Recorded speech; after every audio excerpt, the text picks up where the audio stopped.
Hello dear students, कैसे हैं आप सभी। एक बार फिर से मैं विकास मौर्य आप सभी का स्वागत करता हूं मेरे चैनल बेसिक इंग्लिश कोचिंग में।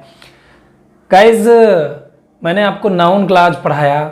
इसमें मैंने सभी प्रकार के ऑल टाइप्स ऑफ कंजक्शन आपको बताया और उम्मीद करता हूं कि आपको समझ में आ गया होगा। अब चलते हैं तीसरे क्लॉज यानी एडवर्ब क्लॉज पर। हमने दूसरा क्लॉज एडजेक्टिव क्लॉज अभी छोड़ दिया है। पहले एडवर्ब क्लॉज ज़्यादा इंपॉर्टेंट है तो उसको हम पढ़ाने जा रहे हैं। ठीक है, तो एडवर्ब क्लॉज बहुत ही इंपॉर्टेंट होने वाला है, खासकर इंटर के लिए, हाई स्कूल के लिए, और जो इंग्लिश सीख रहे हैं उनके लिए भी काफ़ी इंपॉर्टेंट है। इस वीडियो को शुरू करने से पहले मैं आपको कहना चाहता हूं कि अगर वीडियो आपने देखना शुरू किया है तो वीडियो को अंत तक देखिए ताकि आपको क्लियरली समझ में आ जाए।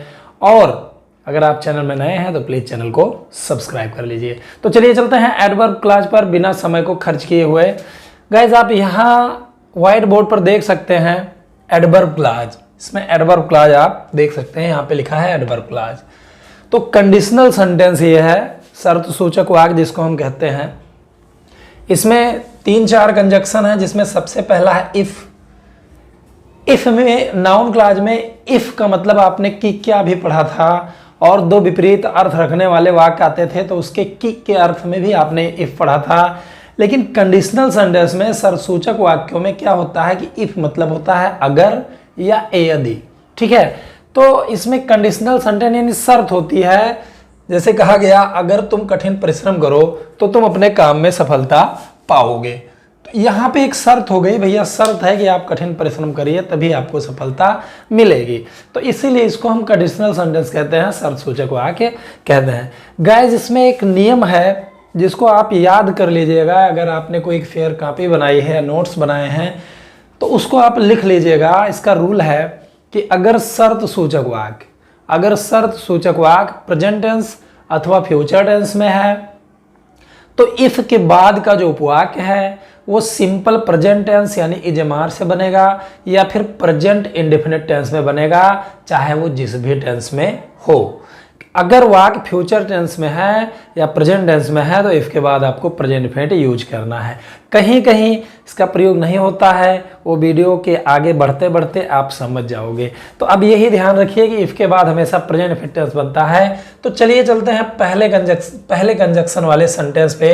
अगर तुम कठिन परिश्रम करो तो तुम अपने काम में सफलता पाओगे। तो गाइज, ये एक ही सेंटेंस है, इसमें तो की अंग्रेजी हमेशा क्या करते हैं, कामा लगाते हैं, तो नहीं लिखते हैं।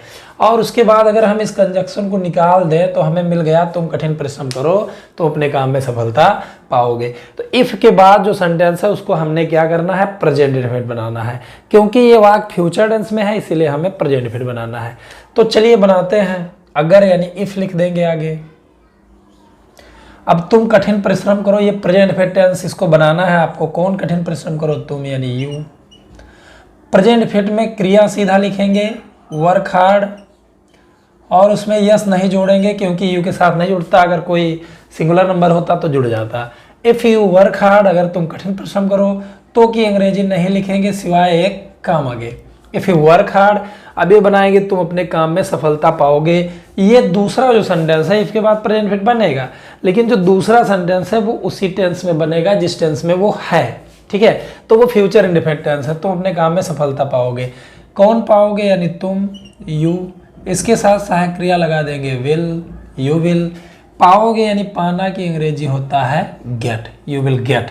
क्या पाओगे, उस पहले ऑब्जेक्ट ढूंढ लो, क्या पाओगे, सफलता। तो यहाँ पे हो जाएगा सक्सेस। यानी ये सेंटेंस बना तुम अपने काम में सफलता पाओगे, तो इतना ही बना यू विल गेट सक्सेस। अब ये लिखेंगे अपने काम में यानी इन योर वर्क। तो ये इंग्लिश बोलचाल में भी बहुत जरूरी है गाइस। आप ऐसे सेंटेंस तमाम बोलते हैं, अगर तुम अपने आप को नहीं सुधारोगे तो मैं तुम्हें दंडित करूंगा। If you don't improve your self I will punish you. तो ऐसे तमाम सेंटेंस हैं जिसको आप बोल सकते हो। इंग्लिश स्पीकिंग बहुत ही अच्छे से आपको आ जाएगी, लेकिन ग्रामर पढ़ने के बाद। ठीक है, तो चलिए चलते हैं दूसरे सेंटेंस में। अब इसमें जो पहला सेंटेंस मैंने बनाया इसमें यही कंजक्शन है इफ। ठीक है, अगर वह अपना कीमती समय गपशप में नष्ट करेगा तो वह परीक्षा में अच्छे अंक नहीं पाएगा। यह दूसरा सेंटेंस है। तो इसमें ये जो अगर लिखा है गाइज ये कंजक्शन है, और यहाँ पे तो की अंग्रेजी सिर्फ कामा लिखेंगे और कुछ नहीं लिखेंगे। अब आपको दो सेंटेंस मिल गए, ये दोनों सेंटेंस आप देख रहे हो कि ये फ्यूचर इंडेफिनिट टेंस में है। तो अगर ये फ्यूचर इंडेफिनिट में है तो इफ़ के बाद आपको प्रेजेंट इंडेफिनिट टेंस बनाना है। तो चलिए चलते हैं, बनाते हैं। अगर की अंग्रेजी हमने क्या करना है, इफ़ लगा देना है, इफ़।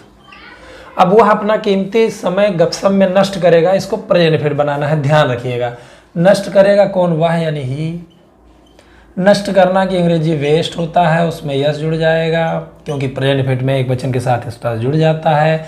यहाँ मत देखिए कि ये फ्यूचर इंडेफिनिट टेंस है, आपको इफ के बाद प्रेजेंट इंडेफिनिट टेंस बनाना है। This is the rule and rule can be followed. तो इफ ही वेस्ट, क्या नष्ट करता है, अपना कीमती समय, उसको हम लिख देंगे हिज। कीमती की अंग्रेजी प्रीसियस होता है और समय की अंग्रेजी होता है time. If he waste his precious time, तो की अंग्रेजी कुछ लिखेंगे नहीं, लेकिन उससे पहले गपशप में, यानी वह अपना कीमती समय नष्ट करेगा, इतना हो गया। If he waste his precious time, अब ये लिख देंगे गपशप में, यानी इन गॉसिप का मतलब होता है गपशप। ठीक है, फिर आपको क्या करना है, कामा लगाना है और दूसरे सेंटेंस को जिस भी टेंस में वो है उसी टेंस में क्लियरली आपको बना देना है। वह परीक्षा में अच्छे अंक नहीं पाएगा, कौन नहीं पाएगा, वह। अब ये फ्यूचर है, इसको हम फ्यूचर बनाएंगे। ही विल नॉट, पाएगा कि इंग्लिश होता है गेट, क्या पाएगा, अच्छे अंक यानी गुड मार्क्स, गुड मार्क्स। अब ये लिखेंगे परीक्षा में यानी इन एग्जामिनेशन। तो गाइस उम्मीद करता हूँ कि आपको ये समझ में आ रहा होगा। बस इसमें जो ज़रूरी चीज़ें हैं ध्यान रखिएगा। If he waste his precious time in gossip he will not get good marks in examination, ये बन गया। ऐसे बड़े बड़े sentence you can speak in English, you can write in English, you can do whatever you want in English. आप जो भी चाहते हो इंग्लिश में कर सकते हो, लेकिन इन सब चीज़ों को अच्छे से जानने के बाद and after learning a lot of word meaning. ठीक है, वर्ड मीनिंग भी बहुत अच्छा होना चाहिए। तो गाइज आपने देखा कि यहाँ पे कंजक्शन है इफ। ठीक है, तो चलिए चलते हैं तीसरे सेंटेंस पे। अगर यह छात्र समय पर शुल्क नहीं जमा करेगा तो वह अपनी पढ़ाई इस विद्यालय में जारी नहीं रख सकता है। भैया शुल्क तो जमा करना ही पड़ता है, नहीं तो कहाँ से पढ़ोगे। तो इसमें एक्चुअली क्या है कि इफ के बाद आपको प्रेजेंट इंडेफिनिट टेंस बनाना है, यानी इफ यह छात्र समय पर शुल्क नहीं जमा करेगा, कौन नहीं जमा करेगा, यह छात्र। तो पहले आप सब्जेक्ट लिख दीजिए इफ दिस स्टूडेंट। ठीक है, अब आप ये मत देखिए कि फ्यूचर है, इफ के बाद आपको प्रेजेंट इंडेफिनिट टेंस बनाना है। तो यहाँ पे प्रेजेंट इंडेफिनिट में निगेटिव में डज नॉट का यूज होता है, अगर आपने टेंस पढ़ा तो जानते होंगे। ठीक, तो if this student does not, आप पहले क्रिया लिखेंगे यानी जमा करना। If this student does not, पहले क्रिया लिखेंगे जमा करना यानी पे या सबमिट लिख सकते हो। क्या जमा करेगा, शुल्क यानी फीस। अब ये हम लिखेंगे समय पर, समय पर की अंग्रेजी होता है एट टाइम। तो ये सेंटेंस पहले ये आगे वाला उपवाक्य बन गया, if this student does not pay fees at time. फिर दूसरे उपवाक्य को उसी टेंस में बनाना है जिस टेंस में वो है। तो वह अपनी पढ़ाई इस विद्यालय में जारी नहीं रख सकता है, कैन से बनाएंगे। कौन जारी नहीं रख सकता है, वह यानी ही, और इसके साथ हमने क्या करना है, कैन लिख देना है। कैंट लिख देना है क्योंकि उसमें कैन नॉट एक साथ जुड़ जाएगा। अब पहले क्रिया लिखेंगे, जारी रख सकता है। जारी रखना की अंग्रेजी कंटिन्यू होता है, या कीप ऑन या कैरी ऑन भी होता है। तो कीप कंटिन्यू भी हम लिख सकते हैं। तो ही कैंट कंटिन्यू, वह जारी नहीं रख सकता है क्या, अपनी पढ़ाई, यानी हिज स्टडीज। यहाँ पे हो जाएगा हिज स्टडीज यानी अपनी पढ़ाई।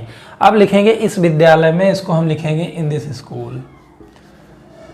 तो this is how you can translate these sentences. ठीक है, इन दिस स्कूल यहाँ पे लिख दिया गया। तो ये सेंटेंस बन गया, अगर यह छात्र समय पर शुल्क नहीं जमा करेगा तो वह अपनी पढ़ाई इस विद्यालय में जारी नहीं रख सकता है। If this student does not pay fees at time he can't continue his studies in this school. ये बन गया सेंटेंस। चलिए चलते हैं चौथे सेंटेंस पे। इसमें आप देख सकते हैं लिखा है, यदि पाकिस्तान अपनी हरकतें बंद नहीं करे तो भारत इस पर आक्रमण कर देगा। हमेशा यहाँ पे मत देखिए बंद करे, अगर यहाँ पे देखेंगे तो आपको लगेगा कि फ्यूचर टेंस है। यहाँ पे देख ले, क्योंकि एक ही सेंटेंस है भैया तो उसको पूरा देखना है। तो आक्रमण कर देगा, कौन आक्रमण कर देगा? भारत। लेकिन सबसे पहले ये सेंटेंस बनाएंगे, यदि पाकिस्तान अपनी हरकतें बंद नहीं करे। तो इसमें इफ लगाएंगे, फिर कौन हरकतें बंद नहीं करे? पाकिस्तान। तो उसको हम लिखेंगे इफ पाकिस्तान। अब ये प्रेजेंट इफेक्ट टेंस है, मतलब प्रेजेंट इफेक्ट टेंस बनाना है, तो इसको हमने डजंट लिखना है, क्योंकि डज नॉट को एक ही में हम जोड़ेंगे तो डजंट हो जाएगा। ये प्रीवियसली आप पढ़ चुके हो। If Pakistan doesn't. अब बंद करे, बंद करना की अंग्रेजी स्टॉप। क्या बंद करे? अपनी हरकतें, यानी इट्स, निर्जीव चीज के लिए इट्स लगाएंगे। इट्स हरकतें की अंग्रेजी एक्टिविटीज हो जाता है, ठीक है। तो यहाँ पे सेंटेंस बना if Pakistan doesn't stop it's activities, ये हो गया। अब भारत इस पर आक्रमण कर देगा, कौन आक्रमण कर देगा? भारत यानी इंडिया, कामा लगा के लिख दीजिए। फिर ये फ्यूचर ही बनेगा, ठीक है। India will, India will attack यानी आक्रमण कर देगा, यानी इस पर, अटैक ऑन इट, तो ये बन जाएगा, ठीक है। इस प्रकार आपको बनाना है। इसमें बस एक ही कंजक्शन है इफ, उसको आप लगाते रहिए, बनाते रहिए, आपका ट्रांसलेशन कंडीशनल सेंटेंस में क्लियर हो जाएगा। लेकिन इफ के बहुत सारे नियम हैं, इफ के साथ अनलेस और अनटिल भी है। अगर वीडियोस को आप निरंतरता बनाए रखते हैं, देखते रहते हैं, तो you will easily understand everything what ever I will teach you. जो भी कुछ मैं आपको पढ़ाऊंगा आप क्लियरली उसको जान जाओगे। तो चलिए चलते हैं इस सेंटेंस पे। यदि तुम भूखे हो तो तुम्हें कुछ खा लेना चाहिए। गाइज हो सकता है इफ के बाद क्रिया आए तो प्रेजेंट इफेक्ट बने, लेकिन हो सकता है इफ के बाद सिंपल सेंटेंस हो जिसमें वर्ब ना हो, तो उसको हम इज एम आर से बनाएंगे, यानी सिंपल सेंटेंस बनाएंगे। तो चलिए इसको देखते हैं। ये ऐसा ही सेंटेंस है, यदि तुम भूखे हो। इसमें क्रिया नहीं है तो आपने क्या करना है? इफ लिखना है, इफ। अब तुम भूखे हो यानी यू, आर लग जाएगा यहाँ पे, आर। भूखे की अंग्रेजी हंग्री, क्योंकि गाइस यहाँ पे कोई टेंस नहीं है, सिंपल सेंटेंस है जमार से। इफ़ यू आर हंग्री, तुम्हें कुछ खा लेना चाहिए, तो की अंग्रेजी आपको क्या करना है? सिर्फ कामा लगाना है और ये बना देंगे तुम्हें कुछ खा लेना चाहिए। चाहिए के लिए मैंने प्रीवियसली आपको शुड मस्ट स्टार्ट टू पढ़ाया, जिसमें शुड लग जाएगा। किसको खा लेना चाहिए? तुम्हें। तो पहले आपको सब्जेक्ट लिखना है यू, फिर शुड लगा देना है यहाँ पे, यू शुड। फिर खा लेना यानी खाना की अंग्रेजी ईट। क्या खा लेना चाहिए? कुछ, उसको हमने लिख देना है समथिंग। बस आपको टेंस, कुछ मॉडल ऑक्सिलरी, ट्रांसलेशन क्लियरली अगर आता है तो आपको कोई रोक नहीं सकता है ऐसे ट्रांसलेशन को अच्छी तरह से बनाने में। यदि तुम भूखे हो तो तुम्हें कुछ खा लेना चाहिए। If you are hungry you should eat something. बहुत सारे अंग्रेजी के वाक्य इस प्रकार हम बोल सकते हैं, इजीली बोल सकते हैं, अगर इन सारे नियमों को प्लस मीनिंग याद करें तो। मेहनत जरूरी है। If you don't work hard you can not get success in anything whatever you want to. किसी भी चीज़ में आपको सफलता नहीं मिलेगी। तो चलिए आगे देखते हैं। मैं उसे क्षमा नहीं करूंगा यदि वह अपनी गलती स्वीकार नहीं करेगा। अभी तक आपने इन सेंटेंसेस में देखा कि इफ आगे आ रहा है। गाइज आपने देखा इफ आगे आ रहा है क्योंकि अगर या यदि आगे ही लिखा है। लेकिन अगर इफ बीच में लिखना पड़े, अगर यदि या अगर शब्द बीच में आ जाए तो उसको बीच में बनाइएगा। बस पहले उपवाक्य और दूसरे उपवाक्य को लिख के बीच में आपको इफ लगाना है। ऐसा ही सेंटेंस यहाँ पे दिया गया है, मैं उसे क्षमा नहीं करूंगा यदि वह अपनी गलती स्वीकार नहीं करेगा। तो यहाँ पे गाइस आप देख सकते हो, यू कैन सी कि यहाँ पे इफ बीच में लिखा है तो आपको बीच में ही बनाना है पहले ये सेंटेंस। और हाँ एक चीज ध्यान रखिएगा कि इफ के बाद का उपवाक्य ही प्रेजेंट इनफिनिट टेंस में होता है, तो हमने ये तो फ्यूचर में बनाना है। मैं उसे क्षमा नहीं करूंगा क्योंकि इसमें तो इफ लगा नहीं है, तो ये हम बनाएंगे मैं क्षमा नहीं करूंगा आई, इसके साथ सहक्रिया विल लग जाएगा क्योंकि दृढ़ता है। अब इसके साथ नाट लगा देंगे, या आप चाहें तो विल नाट को जोड़कर वोंट कर सकते हैं। आई विल नाट, क्षमा करना की अंग्रेजी फॉरगिव होता है, तो हम लिख देंगे फॉरगिव। किसको क्षमा करूंगा? उसे, यानी हिम। तो गाइस आप देख सकते हैं सेंटेंस बना, मैं उसे क्षमा नहीं करूंगा, I will not forgive him. अब यहाँ पे आपको लगा देना है इफ, और इफ के बाद आपको प्रेजेंट इनफिनिट टेंस बनाना है। ये मैं बार बार कह रहा हूँ because this is very important to understand for you. ठीक है, तो वह अपनी गलती स्वीकार नहीं करेगा। कौन नहीं स्वीकार करेगा? यानी वह ही। इसके साथ सहक्रिया आपको ये प्रेजेंट इफेक्ट टेंस है तो ही के साथ आपको डज नॉट लगाना है। एक्चुअली प्रेजेंट इफेक्ट तो नहीं है, ये फ्यूचर दिख रहा है, लेकिन आपको प्रेजेंट इफेक्ट बनाना है। इफ ही डज नॉट, अब इसमें पहले क्रिया लिखेंगे यानी स्वीकार करना, एक्सेप्ट। क्या स्वीकार करेगा? अपनी गलती, ही के साथ अपना की अंग्रेजी हिज होता है और गलती की अंग्रेजी मिस्टेक होता है। तो गाइस ये आपने देखा कि मैं उसे क्षमा नहीं करूंगा यदि वह अपनी गलती स्वीकार नहीं करेगा। I will not forgive him if he does not, या डजंट लिख सकते हैं, एक्सेप्ट हिज मिस्टेक। तो इस प्रकार आप ट्रांसलेशन को बना सकते हैं। चलिए आगे चलते हैं। अगर तुम नदी में तैर सकते हो तो तुम अपना जीवन बचाने में सफल हो जाओगे। देखिए अगर 12 टेंस जो है उनको छोड़कर कोई मॉडल ऑक्सिलरीज आ जाती है इफ के बाद अगर कोई मॉडल आ जाता है, can, could, may, might, should, must, are, to, ये सब अगर आ जाते हैं तो फिर इसे हम उसी नियम से बनाएंगे, इसमें हम प्रेजेंट इफेक्ट का यूज नहीं करेंगे। ठीक है, तो यहाँ पे आप देखो एक मॉडल आ गई है, अगर तुम नदी में तैर सकते हो, तो इस तरह हम बना लेंगे, इसको कैन से ही बना लेंगे। यहाँ पे हमने क्या किया, इफ लगाया। तुम नदी में तैर सकते हो तो इसको कैन से बनाएंगे, इफ़ यू कैन। तैरना की अंग्रेजी स्विम होता है, इफ़ यू कैन स्विम। नदी में लिख देंगे यानी इन the river, if you can swim in the river, ये बन गया। तो आपको सिर्फ और सिर्फ कामा का यूज करना है यहाँ पे। तुम अपना जीवन बचाने में सफल हो जाओगे। कौन सफल हो जाओगे? तुम यानी यू। अब इसके साथ हमने विल लगा देना है क्योंकि दूसरा सेंटेंस जिस टेंस में उसी में बनेगा। मॉडल आ गई तो मॉडल ही बनेगा। अपना जीवन बचाने में सफल हो जाओगे तो यू विल लिखे, पहले क्रिया लिख दीजिए, आप सफल हो जाओगे। सफल होना की अंग्रेजी सक्सीड होता है। गाइज यू विल सक्सीड, तुम सफल हो जाओगे किस चीज़ में? अपना जीवन बचाने में। अगर ना नीने आ जाता है तो उसको आप इन्फिनिटिव बनाइए, मे की अंग्रेजी लिखने की ज़रूरत बिल्कुल नहीं है। You will succeed to save यानी बचाने में। किसको बचाने में? अपना जीवन। यू के साथ अपना की अंग्रेजी योर, और जीवन की अंग्रेजी हो जाएगा लाइफ। तो गाइस ये सेंटेंस बना, अगर तुम नदी में तैर सकते हो तो तुम अपना जीवन बचाने में सफल हो जाओगे।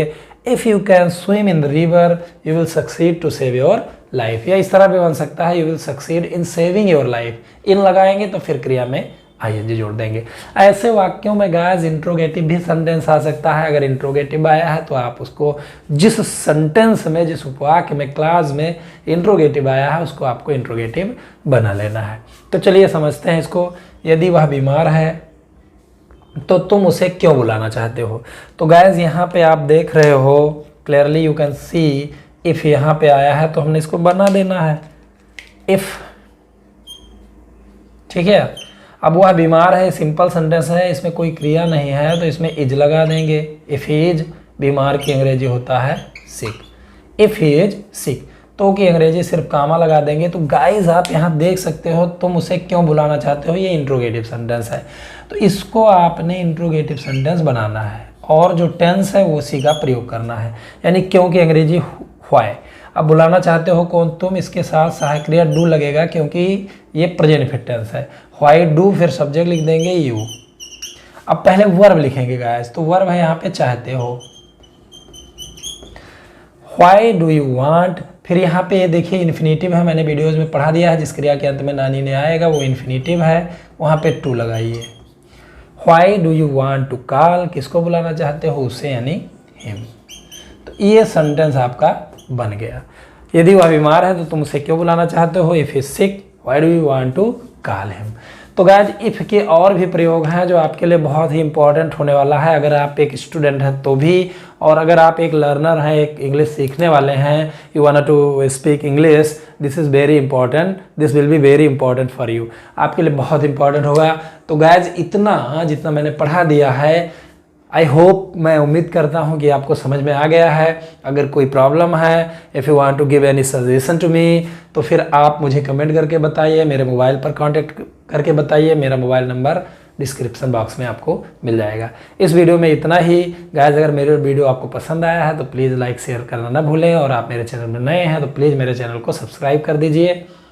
आज की वीडियो में बस इतना ही। Good bye.